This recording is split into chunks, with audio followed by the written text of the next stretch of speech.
ഈ തെരഞ്ഞെടുപ്പിന് കേട്ട ഏറ്റവും പ്രധാനപ്പെട്ട ഒരു മുദ്രാവാക്യമാണ് വിസ്മയം. നമ്മൾ വിസ്മയ ഹോട്ടൽ എന്ന് കേട്ടിട്ടുണ്ട്, പക്ഷേ വിസ്മയം ശരിക്ക് ആ പദം കൊണ്ടുവന്നത് വി ഡി സതീശനാണ്. ഒരു വി ഡി സതീശൻ ടച്ച് ഉണ്ട് ഈ തെരഞ്ഞെടുപ്പിന്. വിസ്മയം എത്ര കണ്ട് നടന്നു കേരളത്തിൽ. വലിയ തോതിൽ വിസ്മയങ്ങൾ നടന്നു എന്നുള്ളതാണ് സത്യം. ഒന്ന്, കൊട്ടാരക്കരയിൽ ഐഷ പോറ്റിയെ കോൺഗ്രസിലേക്ക് കൊണ്ടുപോകാൻ പോയി. അത് വിസ്മയം തന്നെയാണ്. കാരണം ദീർഘകാലം കമ്മ്യൂണിസ്റ്റ് MLA ആയിരിക്കുകയും നല്ല ആദർശാത്മകമായി ജീവിക്കുകയും ചെയ്ത വളരെ കൃത്യമായൊരു വനിതയാണ്. അവരെ കോൺഗ്രസ്സിൽ കൊണ്ടുപോകാൻ പറ്റി. അതിനേക്കാളൊക്കെ വലിയ വിഷയമാണ് സുധാകരന് UDF സപ്പോർട്ട് കൊടുക്കുക എന്ന് പറയുന്നത്. സുധാകരൻ ചെറിയ ആളല്ല. നമ്മളിപ്പം അദ്ദേഹം 8 പ്രാവശ്യം മത്സരിച്ചോ 10 പ്രാവശ്യം മത്സരിച്ചോ അതൊക്കെ വേറെ വിഷയം. പക്ഷേ സുധാകരൻ വളരെ പ്രമുഖനായിട്ടുള്ളൊരു കമ്മ്യൂണിസ്റ്റ് നേതാവ് തന്നെയാണ് കേരളത്തിലെ.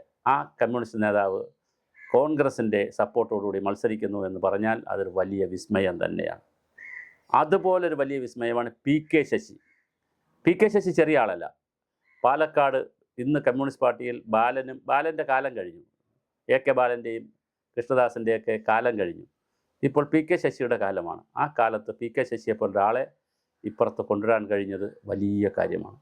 അതുപോലെ PV അൻവറിനെ കൃത്യമായി ഒരു നിലമ്പൂർ തെരഞ്ഞെടുപ്പ് നടന്നപ്പോൾ അവിടെ അപ്പോഴെടുക്കാതെ പിന്നെ എടുത്ത് വളരെ കൃത്യമായി പ്ലേസ് ചെയ്യാൻ പറ്റിയതിൽ വി ഡി സതീശൻ്റെ ഒരു ടച്ചുണ്ട്. സുരേഷ് അത് മറ്റൊരു നല്ല വിസ്മയമാണ്. അതുപോലെ TK ഗോവിന്ദൻ നമ്മുടെ തളിപ്പറമ്പിൽ, അത് പിണറായി വിജയൻ പറഞ്ഞ് ശരിയൊന്നുമല്ല. അദ്ദേഹം പറയുന്ന ഒരു വനിതയ്ക്ക് തളിപ്പറമ്പിൽ കൊടുക്കണമെന്നാണ് ഞങ്ങളിപ്പോൾ തീരുമാനിച്ചത്. അങ്ങനെ നോക്കിയപ്പോൾ ഈ വനിതയുള്ള അവിടെ സുകന്യ ഉണ്ടല്ലോ, ഇതിനേക്കാൾ സീനിയർ നേതാവല്ലേ സുകന്യ എന്ന് പറയുന്നത്. അതിനൊരു അന്തസ്സം ഉണ്ടായിരുന്നല്ലോ. അപ്പോൾ സുകന്യയ്ക്ക് കൊടുക്കാമായിരുന്നു.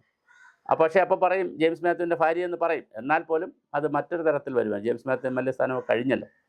അപ്പോൾ കഴിഞ്ഞ ടൈമിലൊക്കെ ആയിരുന്നല്ലോ.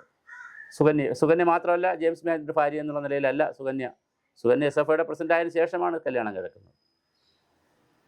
അതുപോലെ തന്നെ ഓരോ പിന്നെ കുഞ്ഞികൃഷ്ണൻ്റെ, അങ്ങനെ ഏത് മണ്ഡലം എടുത്താലും എവിടെ എടുത്താലും കുറേ വിസ്മയങ്ങൾ തീർക്കാൻ വി ഡി സതീശന് കഴിഞ്ഞു. അതുപോലെ സുധാകരൻ്റെ ഇഷ്യൂ വളരെ മനോഹരമായിട്ട് കൈകാര്യം ചെയ്തു എന്നുള്ളതാണ്. അത് സുധാകരന് MP മാർക്ക് സീറ്റ് കൊടുക്കണ്ട എന്നൊരു സ്റ്റാൻഡ് കേരളത്തിൽ നിന്നാണ് ആദ്യം പോയത്.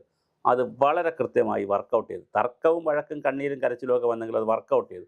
അതുപോലെ തന്നെ എൽദോസ് കുന്നപ്പള്ളിക്ക് ശരിക്കും സീറ്റ് കൊടുക്കേണ്ടതാണ്. പക്ഷേ ചില പ്രശ്നങ്ങൾ വന്നപ്പോൾ അത് മാറ്റി നിർത്താൻ തീരുമാനിച്ചു. പക്ഷെ അത് മാറ്റി നിർത്താൻ കഴിഞ്ഞു. തീരുമാനിച്ചാൽ പിന്നെ നടപ്പിലാക്കി എന്നുള്ളതാണ്. അല്ലാതെ ശരിക്കും മാറ്റി നിർത്തിയത് ശരിയോ തെറ്റോ എന്നുള്ളത് രണ്ടാമത്തെ വിഷയം. അതുപോലെ ജോസഫ് വാഴക്കൻ 1 ലക്ഷത്തോളം പോസ്റ്റർ അടിച്ച ആളാണ്. ബാനർ അടിച്ച് ഫ്ലെക്സ് അടിച്ച് വലിയ നഷ്ടമാണ് പുള്ളിക്ക് വരുന്നത്. 8-10 ലക്ഷം രൂപയെങ്കിലും പുള്ളിക്ക് നഷ്ടം വന്നതാണ്. പക്ഷേ പുള്ളിക്ക് സീറ്റ് കൊടുക്കാൻ പറ്റുന്നില്ല, കഴിഞ്ഞില്ല. അപ്പോൾ അതൊരു വിസ്മയമായിട്ടല്ല പറഞ്ഞു, അത് വേറൊരു തരത്തിലായി പറഞ്ഞു. അപ്പോൾ എങ്ങനെ എടുത്താലും ഒരുപാട് അത്ഭുതങ്ങൾ അല്ലെങ്കിൽ വിസ്മയങ്ങൾ സൃഷ്ടി. അതുപോലെ തന്നെ കേരള കോൺഗ്രസിൽ നിന്ന് 2 സീറ്റ് പിടിച്ചു വാങ്ങിക്കുക എളുപ്പമല്ല.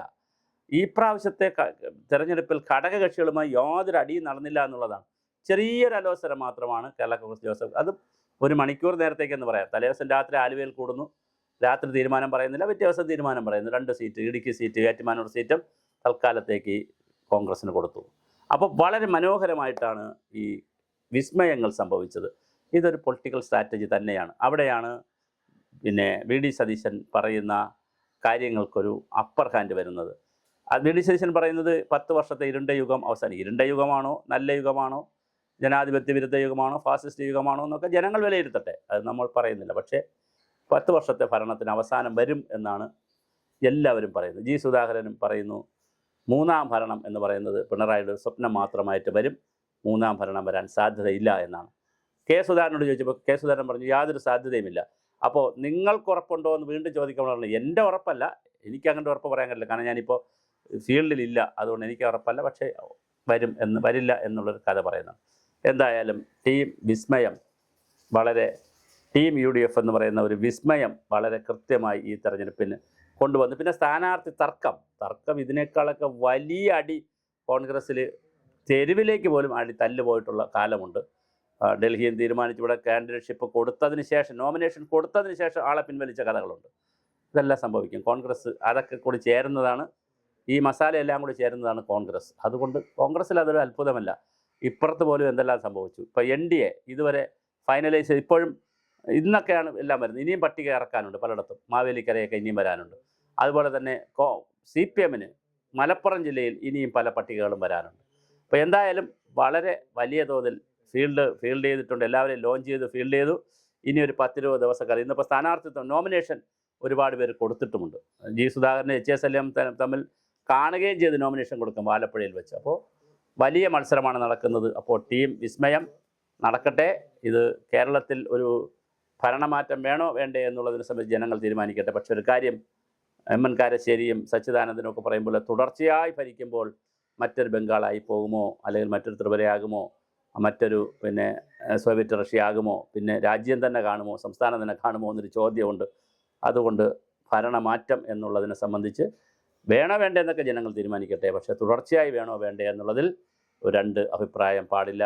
തുടർച്ചയായി വരുന്നത് അധികാരത്തെ ദുഷിപ്പിക്കും, നേതാക്കളെയും എന്നുള്ളത് വളരെ പ്രധാനമാണ്. അതെങ്ങനെ വേണം എന്ന് ജനങ്ങൾ തീരുമാനിക്കട്ടെ. പക്ഷേ ധാരാളം വിസ്മയം, ഈ പറഞ്ഞ ഒരുപാട് ആളുകളെ കൊണ്ടുപോകുന്നതായാലും പിന്നെ സ്ഥാനാർത്ഥികളുടെ നിർണയത്തിലായാലും വലിയ വിസ്മയം ഉണ്ടാക്കുവാൻ നമ്മുടെ VD സതീശനും സംഘത്തിനും കഴിഞ്ഞിട്ടുണ്ട്.